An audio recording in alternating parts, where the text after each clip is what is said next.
નમસ્કાર, મંતવ્ય ન્યૂઝની વિશેષ રજૂઆત ચૂંટણી ગપશપમાં આપનું સ્વાગત છે। આપની સાથે હું છું ઝિંકલ। મહત્વના સમાચારની વાત કરીએ તો બોલપાડમાં મોટું નિવેદન આપ્યું છે। ઓલપાડમાં મેડિકલ કેમ્પમાં પાટીલનું મોટું નિવેદન। હવે થોડા દિવસોમાં ચૂંટણી આવવાની છે તે પ્રકારનું પાટીલ દ્વારા નિવેદન આપવામાં આવ્યું છે। યુદ્ધની તૈયારીઓ શરૂ થઈ ચૂકી છે। દરેક બેઠક 50,000 થી વધુ મતોથી જીતવી છે। તો રેવડીવાળા કેવા વચનો આપીને જાય છે તેવું સીઆર પાટીલે જણાવ્યું છે। ઓલપાડમાં મેડિકલ કેમ્પમાં સીઆર પાટીલનું મોટું નિવેદન સામે આવ્યું છે। સીઆર પાટીલે કહ્યું છે કે હવે થોડાક જ દિવસોમાં ચૂંટણી આવવાની છે। આ સાથે જ વધુમાં સીઆર પાટીલે જણાવ્યું કે યુદ્ધની તૈયારીઓ થઈ ચૂકી છે। સાથે તેમણે કહ્યું કે દરેક બેઠક 50,000 થી વધુ મતોથી જીતવી છે। તો રેવડીવાળા કેવા વચનો આપીને જાય છે તેવું પણ સીઆર પાટીલે પોતાના નિવેદનમાં જણાવ્યું। એટલે કે તેમણે વિપક્ષ પર પ્રહાર કર્યો અને તેમણે રેવડીની વાતનો ઉલ્લેખ કર્યો છે। આ સાથે જ તેમણે જણાવ્યું કે ચૂંટણી હવે ગણતરીના દિવસોમાં આવવાની છે, થોડાક જ દિવસોમાં આવવાની છે।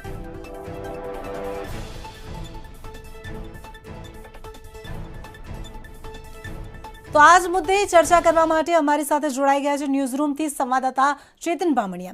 चेतन, जे प्रकारे सीआर पाटीले कह्युं छे के थोड़ाक ज दिवसोमां चूंटणी आववानी छे ने आ साथे ज चूंटणी लईने युद्धना धोरणे तमाम तैयारीओ थई गई छे तेवी તેમણે વાત કરી છે, શું છે વિગતો? જી જિંકલ, કોંગ્રેસ, આમ આદમી પાર્ટી અને ભાજપ દ્વારા આગામી વિધાનસભા ચૂંટણી 2022ની સંપૂર્ણ તૈયારી કરી દેવામાં આવી છે અને ત્રણેય પક્ષો ચૂંટણીના મેદાનમાં કૂદી ગયા છે। ત્રણેય પક્ષો ધડાધડ એક પછી એક સમયાંતરે કાર્યક્રમો તેઓ આપી રહ્યા છે। તેથી આજે સુરત જિલ્લાના ઓલપાડમાં યોજાયેલા કાર્યક્રમમાં, ભાજપના કાર્યક્રમમાં સીઆર પાટીલે દાવો કર્યો હતો કે ભાજપ તમામ સીટો જીતે છે, પરંતુ તેની સામે સૌથી મોટો સવાલ, તમામ સીટો 50,000 કરતાં વધુ લીડથી જીતે છે અને તેવું આયોજન કરવામાં આવ્યું છે તેવું તેમણે દાવો કર્યો હતો। તેની સામે આમ આદમી પાર્ટી પર કટાક્ષ કરતા રેવડી કલ્ચરનો ફરીથી ઉલ્લેખ કર્યો હતો, જેથી કરીને ગુજરાતની રાજનીતિમાં વાતાવરણ ગરમ થઈ ગયું છે। આમ આદમી, ભાજપ અને કોંગ્રેસ દ્વારા સતત રેવડી કલ્ચર મુદ્દે અલગ અલગ ટિપ્પણી આવે છે અને તેના કારણે રાજકારણમાં ગરમાવો આવી ગયો છે। જો સીઆર પાટીલના 50,000 કરતાં વધુ મતથી જીતવાની દરેક સીટની વાત હોય તે હાલના જે રાજકીય પરિસ્થિતિ છે તે અનુસાર આ ખૂબ જ મુશ્કેલ જણાઈ આવે છે, કારણ કે ગત વિધાનસભા 2017ની ચૂંટણીમાં ભાજપ દ્વારા 150 સીટનો લક્ષ્યાંક નક્કી કરવામાં આવ્યો હતો, પરંતુ ભાજપ 99 સીટ પર અટકી ગઈ હતી અને ફરીથી સરકારને 5 વર્ષ સ્થિર ચલાવવા માટે કોંગ્રેસના ધારાસભ્યોને તોડવામાં આવી રહ્યા હતા અને કોંગ્રેસના ધારાસભ્યો તોડવા પાછળ કરોડો રૂપિયાની લાણી કરવામાં આવી હોય તેવા આક્ષેપ કરવામાં આવ્યા હતા। ચૂંટણી પછી તરત જ કુંવરજી બાવળિયાને કોંગ્રેસમાંથી રાજીનામું અપાવીને માત્ર 4 જ કલાકમાં કેબિનેટ જેવું મોટું પદ આપી દેવામાં આવ્યું હતું અને આ 2022ની ચૂંટણીમાં સીઆર પાટીલ દ્વારા 182 સીટ જીતવાના દાવાઓ કરવામાં આવ્યા હતા, પરંતુ જે પ્રમાણે આમ આદમી પાર્ટી અને કોંગ્રેસની જે ચૂંટણી સભાઓ છે અને જે ચૂંટણી પ્રચાર છે તેને જે પ્રકારનું જન સમર્થન મળી રહ્યું છે તે જન સમર્થન જોતાં અત્યારે એવું લાગી રહ્યું છે કે ભાજપ દ્વારા 182 નહીં પરંતુ 150 સીટ જીતવી પણ મુશ્કેલ થશે એવી અત્યારની જમીની હકીકત દેખાઈ રહી છે। જ્યારે ઘણીવાર રાજકારણમાં એવું બનતું હોય છે કે કાર્યકર્તાઓને ઉત્સાહિત કરવા અને કાર્યકરોને પાનો ચડાવવા માટે નેતાઓ મોટા બંગણાઓ ફૂંકતા હોય છે, પરંતુ આ બંગણાઓ ચૂંટણી કેટલી હદે સત્ય સાબિત થશે તે તો ચૂંટણીના પરિણામ જાહેર થયા બાદ જ જાણવા મળશે। જી જિંગલ। ચેતન, જે પ્રકારે સીઆર પાટીલે નિવેદન આપ્યું છે ઓલપાડમાં, તેમણે જે પ્રકારે 50,000 થી વધુ મતો જીતવાની વાત કરી છે અને આ સાથે જ તેમણે કહ્યું છે કે હજુ તો ચૂંટણીને ઘણા દિવસો બાકી છે, પણ તેમણે કહ્યું કે તેમની તમામ તૈયારીઓ થઈ ગઈ છે યુદ્ધના ધોરણે, તો શું ક્યાંક ને ક્યાંક તેમના નિવેદનમાં અતિશયોક્તિ નથી દેખાઈ રહી? જી જિંકલ, બિલકુલથી 50,000થી જીતવી, ધારો કે કદાચ ભાજપ શહેરી વિસ્તારની સીટ પર જ્યાં ભાજપ ખૂબ જ મજબૂત છે તે સીટો 50,000થી મતથી વધુ જીતી શકે છે, પરંતુ ગામડાની જે સીટો છે, આદિવાસી વિસ્તારની સીટો છે, લઘુમતી બહુત્વ ધરાવતી સીટો છે અને દલિત મતદારોની બહોળી સંખ્યા ધરાવતી સીટો છે, ત્યાં આ ચૂંટણીમાં કાંટાની ટક્કર થવાની છે। તે નિશ્ચિત કહી શકાય છે. કારણ અને શહેરી વિસ્તારમાં પણ કેટલીક એવી સીટો છે કે જ્યાં પછાત સમાજના, લઘુમતી સમાજના અને દલિત સમાજના સારા એવા મતો છે. અને અમદાવાદ શહેરમાં, દક્ષિણ ગુજરાતમાં, સૌરાષ્ટ્રમાં અને ઉત્તર ગુજરાત, મધ્ય ગુજરાતમાં આજે પણ કેટલી બધી ઘણી બધી એવી સીટો છે કે જે આઝાદી પછી ક્યારેય ભાજપ જીતું નથી. તમે દક્ષિણ ગુજરાતની ખાસ કરીને વ્યારા સીટની વાત કરવામાં આવે તો વ્યારા સીટમાં આઝાદી પછી આજ દિન સુધી ભાજપ ક્યારેય આ આ સીટ જીતી શક્યું નથી. તેવી જ રીતે અમદાવાદ શહેરની દરિયાપુર વિસ્તારની વાત કરવામાં આવે તો વર્ષોથી કોંગ્રેસનો દબદબો છે. દરિયાપુર છે, દાણી લીમડા સીટ છે, જમાલપુર સીટ છે, આ બધી સીટો પર કોંગ્રેસનો વર્ષોથી દબદબો છે. જેથી કરીને જે સી.આર. પાટીલનો દાવો છે કે તમામ સીટો અમે 50,000 કરતાં વધુ વોટથી જીતીશું, તે દાવામાં થોડી અતિશયોક્તિ ભર્યો દાવો લાગે છે. જી જિંગલ. ચેતન, એક તરફ અનેક જૂથો હાલ સરકાર વિરુદ્ધ આંદોલન કરી રહ્યા છે, વિરોધ કરી રહ્યા છે, એટલે ક્યાંક ને ક્યાંક તેમનો સરકાર પરથી જે વિશ્વાસ છે તે ઉઠી ગયો છે. અને બીજી તરફ આજે સી.આર. પાટીલે નિવેદન આપ્યું છે તે વર્ષે ક્યાંય સામ્યતા નથી દેખાઈ રહી, શું કહેશો? જી ચોક્કસથી એ કહી શકાય કે જે સરકારી કર્મચારીઓના આંદોલનો છે, નોકરી વાછુક યુવકોના આંદોલન છે, સફાઈ કર્મીના આંદોલન છે, આ આંદોલનોએ એક બાજુ સરકારની ઊંઘ ઉડાડી દીધી છે. અને સરકારે 5 સિનિયર મંત્રીઓની કમિટી બનાવવામાં આવી છે આ આંદોલનો ઠારી દેવાય. એક બાજુ સરકાર સામે આંદોલન થઈ રહ્યા છે, બીજી બાજુ આમ આદમી પાર્ટીના કેજરીવાલ સહિતના જે રાષ્ટ્રીય નેતાઓ છે તે સતત ગુજરાતનો પ્રવાસ કરી રહ્યા છે.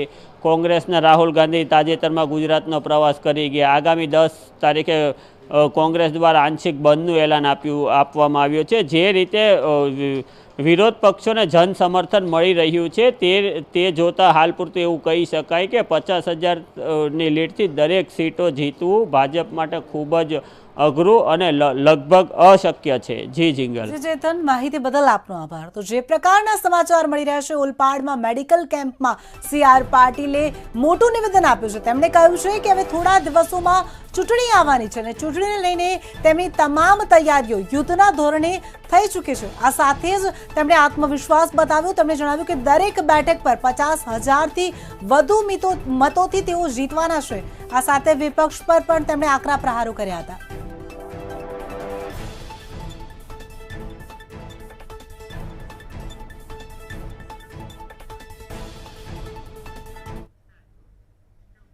તો ચૂંટણી આવતા જ બધા જ પક્ષો સક્રિય થઈ ગયા છે. 10 સપ્ટેમ્બરે ગુજરાત બંધ માટેનું એલાન કરવામાં આવ્યું છે. ચૂંટણી આવતા ગુજરાત કોંગ્રેસ એક્શન મોડ પર આવી ગઈ છે અને આ સાથે જ આગામી 10 સપ્ટેમ્બરે ગુજરાત બંધ કરવા માટે કોંગ્રેસે જાહેરાત કરી છે. મોંઘવારી, બેરોજગારી, ડ્રગ્સ સહિતના મુદ્દે લડાઈ કરી રહ્યા છે ગુજરાત કોંગ્રેસ. તો સવારે 8 થી 12 સુધી દુકાનો બંધ રાખવા માટે અપીલ કરવામાં આવી છે. લારી ગલ્લા પાથરણાવાળાને પણ આ બંધમાં જોડાવા માટે વિનંતી કરી છે. તો ચૂંટણી આવતા જ ગુજરાત કોંગ્રેસ જાણે કે એક્શન મોડમાં આવી ગઈ હોય તેમ લાગી રહ્યું છે. તે સરકાર વિરુદ્ધ આકરા પ્રહારો કરી રહ્યા છે. આ સાથે જ સરકારના વિરોધમાં 10 સપ્ટેમ્બરે ગુજરાત બંધ કરવા માટે ગુજરાત કોંગ્રેસ દ્વારા અપીલ કરવામાં આવી છે. મોંઘવારી, બેરોજગારી મુદ્દે તેઓ વિરોધ કરશે. તો આ જ મુદ્દે ચર્ચા કરવા માટે સંવાદદાતા નેહલ ન્યૂઝરૂમથી અમારી સાથે જોડાઈ ગયા છે. નેહલ, જે પ્રકારે ગુજરાત કોંગ્રેસ જાણે કે એક્શન મોડમાં આવી ગયો તેમ લાગી રહ્યું છે, આગામી 10 સપ્ટેમ્બરે ગુજરાતને બંધ રાખવા માટે પણ તેમણે અપીલ કરી છે, શું વિગતો?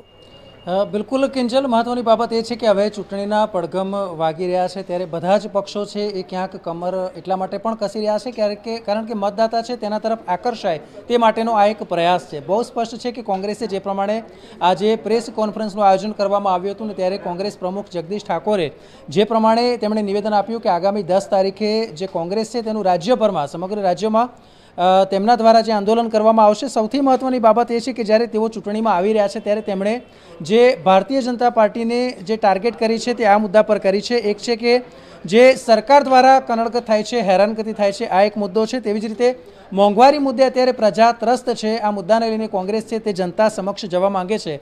એટલે ચૂંટણીનો જ્યારે મેઇન મુદ્દો છે તે આ છે કે કઈ રીતે જનતાની પાસે જઈ શકાય, કઈ રીતે જનતાના પ્રશ્નોનું સમાધાન થઈ શકાય અને ફરી એકવાર એ પણ ક્યાંક બતાવવામાં આવે કે કોંગ્રેસ છે તે મેદાનમાં છે, કોંગ્રેસ ક્યાંય દૂર નથી. આ પણ એક વ્યૂહરચના હોઈ શકે કારણ કે મોંઘવારી અને બેરોજગારી આ બે એવા મુદ્દા છે કે જેના પર બહુ સ્પષ્ટ રીતે કોંગ્રેસ છે તે જનતાની સમક્ષ જવા માંગે છે અને સરકાર ક્યાંક જે પ્રમાણે કામગીરી કરે છે તેનાથી જનતા છે તે હેરાન થઈ છે તે બાબતને લઈને પણ આજે પ્રેસ કોન્ફરન્સમાં જણાવવામાં આવ્યું હતું. બીજી બાબત તેમણે એમ પણ કહ્યું કે જે આંદોલન છે તે એક પ્રકારે સવારે 8 થી 12 વાગ્યા સુધી, એટલે કે આખો દિવસ કોઈએ પોતે આ બંધમાં રહેવાનું નથી. 12 વાગ્યા પછી બધા જ જે દુકાનો છે ને એ ખુલ્લું રાખી શકે છે. પણ સાથે એક બાબત એ પણ છે કે આ જે બંધ છે તે એક પ્રકારે સ્વૈચ્છિક હોવું જોઈએ. કોઈ પણ પ્રકારે કોઈને પણ બળજબરીપૂર્વક બંધ કરવા માટે કહેવામાં નહીં આવે તેવું પણ જગદીશ ઠાકોરે જણાવ્યું હતું. જી કિંજલ. નેહલ, જે પ્રકારે એક તરફ ગુજરાતમાં કોંગ્રેસ પરથી લોકોનો વિશ્વાસ તો બહુ પહેલા જ ઉઠી ગયો છે, પરંતુ આ વખતે જે મુદ્દા સાથે કોંગ્રેસ આવી રહી છે તે મોંઘવારી હોય કે બેરોજગારી, તે મુદ્દાઓથી ખરેખરમાં સામાન્ય જનતા પીડિત તો છે જ. તો શું લાગી રહ્યું છે કે સામાન્ય જનતા બંધ માટે કોંગ્રેસને સમર્થન આપશે કે કેમ? કોંગ્રેસને બંધ માટે સમર્થન આપશે કે કેમ એ કદાચ આપણને 10 તારીખ સુધી રાહ જોવી પડશે, ત્યારે જ ખબર પડશે. પણ એક બાબત ચોક્કસથી કહેવી પડશે કે ભારતીય જનતા પાર્ટીની હાલની જે કામગીરી છે, સરકારની જે કામગીરી છે તેનાથી પ્રજા ત્રસ્ત છે. આપણે જાણીએ છીએ સરકારના જે જુદા જુદા વિભાગ છે તેમાં આપણે જાણીએ છીએ કે વારંવાર ત્યારે હડતાળ પડે છે. મોંઘવારીનો મુદ્દો પણ છે. જે ગ્રેડ પેના મુદ્દા છે જુદા જુદા વિભાગમાં, તલાટીનો મુદ્દો હોય કે પોલીસના વિભાગમાં હોય, એમાં સ્પષ્ટપણે આપણે જોઈ રહ્યા છે કે સરકાર મુદ્દે જે જનતા છે એમાં ક્યાંક નારાજગી જોવા મળે છે. અને બસ આ જ એક તક છે કે જેનો કોંગ્રેસ લાભ લેવા માંગે છે, પરંતુ સફળતા કેટલી મળશે તેના માટે આપણે 10 તારીખ સુધી રાહ જોવી પડશે. કિંજલ. તો નેહલ, જે પ્રકારે આ વખતે ચૂંટણીનું આપણે કહી શકીએ કે એક્શન પ્લાન હોય તે પ્રકારે કોંગ્રેસ વિપક્ષ પર આકરા પ્રહારો કરી રહી છે અને જે મુદ્દાઓ ઉઠાવી રહી છે, તો તેમના જે શાસન હતું ત્યારે પણ મોંઘવારી અને બેરોજગારી તો હતી જ, તો તે મુદ્દે કોંગ્રેસ શું કહી રહી છે? બિલકુલ. જો આમાં કિંજલ વાત એવી છે કે જ્યારે શાસક પક્ષ અને વિપક્ષ હોય ત્યારે પોતપોતાની ભૂમિકા નિભાવતા હોય છે. જ્યારે કોઈ પક્ષ વિપક્ષમાં આવે ત્યારે તે વિપક્ષની ભૂમિકા ભજવતું હોય છે. પણ સૌથી મહત્વનો મુદ્દો એ છે કે જનતાની નસ પકડવી એ સૌથી મહત્વનું છે. અત્યારે જનતાના પ્રશ્નો કયા છે અને કોંગ્રેસ એ નસ પકડવા માટેના પ્રયાસ કરી રહી છે, પરંતુ એ કેટલી સફળ થાય છે એના માટે પણ આપણે 10 તારીખે રાહ જોવી પડશે. કિંજલ. જી નેહલ, માહિતી બદલ આપનો આભાર. તો જે પ્રકારના સમાચાર મળી રહ્યા છે, હવે ગુજરાત વિધાનસભાની ચૂંટણી ગણતરીના દિવસો જ બાકી છે, ત્યારે જાણે કે ગુજરાત કોંગ્રેસ પણ હવે એક્શન મોડમાં આવી ગઈ હોય તેમ લાગી રહ્યું છે. અને તે માટે હવે આગામી 10 સપ્ટેમ્બરે ગુજરાત કોંગ્રેસે ગુજરાત બંધ કરવા માટે અપીલ કરી છે. આગામી 10 સપ્ટેમ્બરે ગુજરાત બંધની જાહેરાત કરી છે. આ સાથે જ તેમણે સરકાર પર આકરા પ્રહારો કર્યા છે. મોંઘવારી, બેરોજગારી અને ડ્રગ્સ સહિતના મુદ્દે તે લડાઈ લડી રહ્યા છે. તે માટે સવારે 8 થી 12 સુધી તમામ દુકાનો બંધ રાખવા માટે અપીલ કરવામાં આવી છે. આ સાથે જ લારી, ગલ્લા અને પાથરણાવાળાને પણ બંધમાં જોડાવા વિનંતી કરી છે.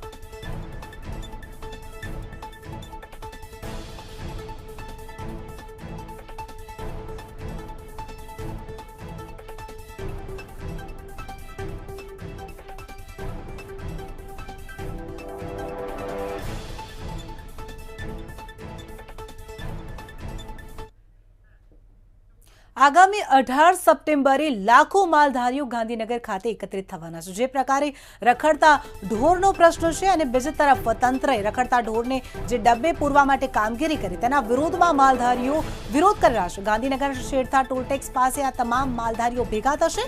ઢોર અંકુશ નિયંત્રણ કાયદો રદ કરવાની માલધારીઓની માંગ છે. વિવિધ પ્રશ્નો મુદ્દે માલધારી વેદના સભા યોજશે. તો મોટી સંખ્યામાં માલધારી સમાજ હાજર રહેશે. મહત્વના સમાચાર મળી રહ્યા છે. જે પ્રકારે રખડતા ઢોરનો પ્રશ્ન છે અને તેના વિરોધમાં માલધારીઓ 18 સપ્ટેમ્બરે એકત્રિત થવાના છે.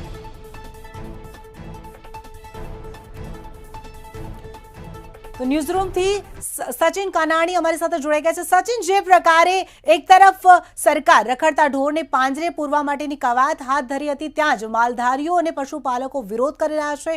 હવે 18 સપ્ટેમ્બરે તેઓ એકત્રિત થશે અને તે આ કાયદો જ રદ કરવાની માંગ કરી રહ્યા છે. શું કહેશો? જિંકલ, જે રીતે હાઈકોર્ટે ફટકાર લગાવી મહાનગરપાલિકા, નગરપાલિકાઓના વિસ્તારોમાં જે રીતે રખડતા ઢોરોને કારણે અકસ્માતો થઈ રહ્યા છે, લોકોના જીવ જઈ રહ્યા છે, તેને લઈને હાઈકોર્ટે ફટકાર લગાવી અને ત્યારબાદ મહાનગરપાલિકા, અન્ય નગરપાલિકાનું તંત્ર જાગ્યું, રખડતા ઢોરોને પકડી રહ્યું છે અને ઢોરવાડા પણ હટાવી રહ્યું છે.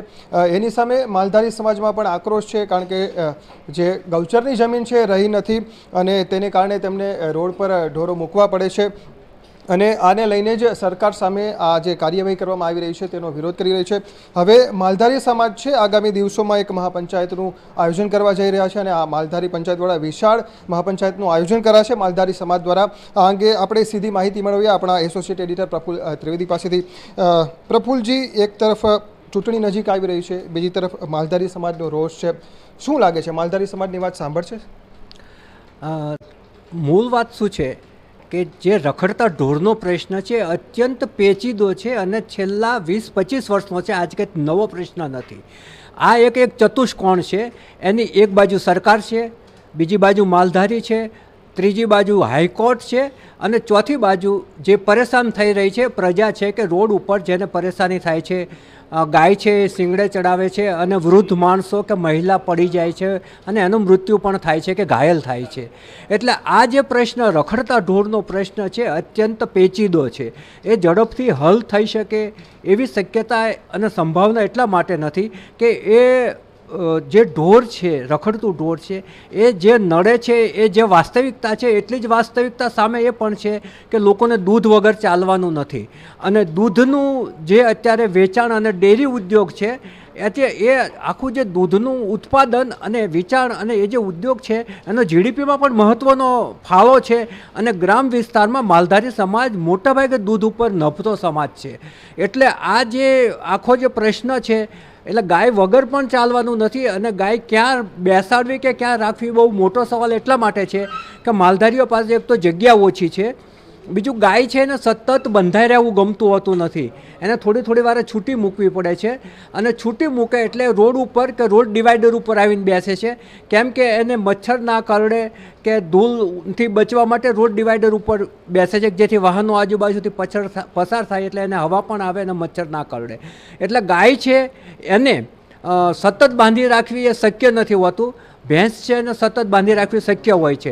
એટલે રખડતા ઢોરનો પ્રશ્ન છે પેચીદો થઈ ગયો છે અને આ માટે સરકાર ઢોર નિયંત્રણ ધારો લાવી છે. એ જે કાયદો બનાવવામાં આવ્યો છે એ કાયદા સામે માલધારીઓનો વિરોધ છે અને આ માટે તેઓ પહેલાં કંઈ 20 તારીખે મળવાના હતા, એના બદલે તારીખ બદલી અને 18 સપ્ટેમ્બર કરી છે અને માલધારી મહાવ્યથા સભા કે એવું કંઈ નામ આપ્યું છે.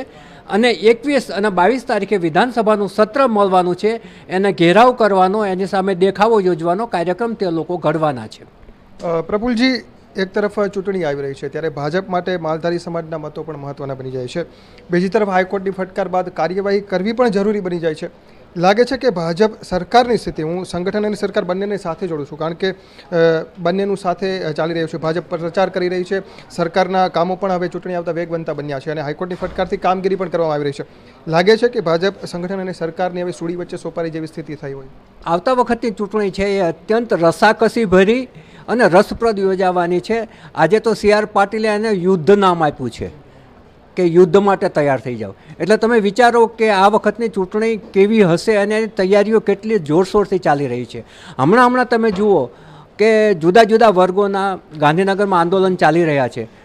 તો નરેન્દ્ર મોદીએ જ્યારે કોર કમિટીની મિટિંગ કમલમમાં બોલાવી ત્યારે સૂચના આપી કે ભાઈ તાત્કાલિક આ માટે મંત્રીઓની કમિટી રચો અને તમામ પ્રશ્નો હલ કરવાનું ક્રમશઃ ચાલુ કરી દો. એનો અર્થ એ કે સરકાર કોઈ પણ વર્ગને નારાજ કરવા માગતી નથી. કર્મચારી વર્ગ, નાના કર્મચારી વર્ગને પણ નારાજ કરવા નથી માગતી. તો માલધારી સમાજ ઘણો મોટો છે, એને નારાજ કરવું પોસાય એમ નથી. પરંતુ ઢોર નિયંત્રણનો જે કાયદો આવ્યો એમાં જે મુખ્ય એ લોકોને વાંધો છે એ વાંધો એ પ્રકારનો છે કે પશુઓ પાળવા માટે લાયસન્સ લેવું એવો શબ્દ એમાં વપરાયો છે. એમનો સૌથી મોટો વાંધો એ લાયસન્સ સામે છે અને જે આખું વાતાવરણ બગડ્યું છે લાયસન્સ શબ્દ પર બગડ્યું છે. બીજી એમાં જોગવાઈ ઘણી બધી કડક જોગવાઈઓ છે કે પહેલી વખત પકડાય તો આટલા હજાર દંડ કરવો, બીજી વખત પકડાય તો ડબલ, ત્રીજી વખત પકડાય તો એ જે ઢોર છે એના જે માલિક છે એને સજા પણ થઈ શકે. આવી બધી અત્યંત કડક જોગવાઈઓ છે. એને કારણે માલધારી સમાજ છે એ એકદમ એ વખતે જ મેદાનમાં આવી ગયો હતો અને સરકારે જે જોરશોરથી કાયદો લાવી હતી, જે ઝડપથી કાયદો લાવી હતી એટલી ઝડપથી એને સ્થગિત કરવાની પણ ફરજ પડી. હવે એ કાયદો અત્યારે સ્થગિત છે. માલધારીઓની માગણી એને રદ કરવાની છે અને આ મુદ્દા પર બંને સરકાર અને માલધારી બંને વચ્ચે ખેંચતાણ થશે એ નિશ્ચિત છે. હવે મહાપંચાયત યોજાવા જઈ રહી છે, લાખોની સંખ્યામાં માલધારીઓ એકઠા થાય એવી પણ વાત છે. શું આ મહાપંચાયત બાદ સરકાર ઉપર કોઈ એવું દબાણ બનશે કે આ કાયદો રદ કરવો પડે? 100% માલધારીઓનું બહુ જ મોટું દબાણ ઊભું થશે, કારણ કે જે જોગવાઈઓ છે ને એમાં લાયસન્સની જોગવાઈ પાછી એકલી માલધારીઓને બધી જ્ઞાતિઓને લાગુ પડે છે. એ પછી બ્રાહ્મણ ગાય રાખતો હોય તો એણે લાયસન્સ લેવું પડે, પટેલ રાખતો હોય તો એણે લેવું પડે. એટલે આખો એની જે વ્યાખ્યા છે બહુ વ્યાપક છે, જેનો હજી અર્થ લોકો સુધી પહોંચ્યો નથી, એટલે જે એટલો બધો વિરોધ નથી થયો. અત્યારે તો માત્ર માલધારીઓ જે વધારે સંખ્યામાં માલ રાખે છે અને દૂધ ઉત્પાદન જેનો ધંધો છે, બિઝનેસ છે, વ્યવસાય છે, એ લોકો જ હજુ મેદાનમાં આવ્યા છે. પરંતુ આ વર્ગ છે ને એમાં ખાસ કરીને રબારી, ભરવાડમાં પણ પેટા જ્ઞાતિઓ છે, મોટા ભાઈ, નાના ભાઈ, રબારીઓમાં પણ. પરંતુ આ આખો વર્ગ છે ને બહુ મોટો અને વિશાળ વર્ગ છે. એટલું જ નહીં, આ વર્ગ સંપીલો અને સંગઠિત છે. એ બહુ સરકારને ધારે તો ભીંસમાં લઈ શકે એવી એની તાકાત છે. એટલા માટે એમનો જે પ્રશ્ન છે, એમની જે રજૂઆત હશે એ સરકારે સાંભળવી જ પડશે અને એનો નિકાલ પણ કરવો પડશે એવું અત્યારથી લાગી રહ્યું છે. તો જિંકલ, જે રીતે પ્રફુલજીએ વાત કરી કે માલધારી પંચાયત જ્યારે યોજાવા જઈ રહી છે, લાખોની સંખ્યામાં માલધારીઓ એકઠા થાય, સરકાર ઉપર દબાણ ચોક્કસ બનશે. બીજી તરફ ચૂંટણી આવી રહી છે એટલે માલધારી સમાજને નારાજ કરવું પણ સરકારને પોસાય તેમ નથી. એટલે બની શકે કે આ કાયદો રદ કરવો પડે અથવા તો તેમાં મોટા પાયે સંશોધન કરવું પડે. જિંકલ.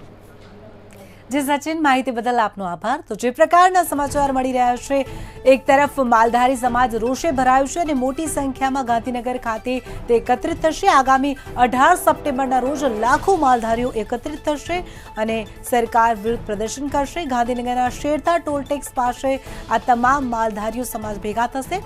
ઢોર અંકુશ નિયંત્રણ કાયદો રદ કરવાની માંગ સાથે તેઓ એકત્રિત થશે. તો વિવિધ પ્રશ્નો મુદ્દે માલધારી વેદના સભા પણ યોજશે. જે પ્રકારે રખડતા ઢોરને લઈને તંત્ર એક્શન મોડ પર આવ્યું છે, ઢોરને ડબ્બે પૂરી રહી છે, ત્યારે બીજી તરફ માલધારીઓ અને પશુપાલકો રોષે ભરાયા છે, જેના કારણે આગામી 18 સપ્ટેમ્બરના રોજ તમામ માલધારીઓ એકત્રિત થશે અને સરકારને તેઓ વિરોધ કરી રહ્યા છે કે જે કાયદો છે, ઢોર અંકુશ નિયંત્રણ કાયદો, તે રદ કરવામાં આવે. માલધારીઓ અને પશુપાલકોની માંગ છે કે આ કાયદાને રદ કરવામાં આવે.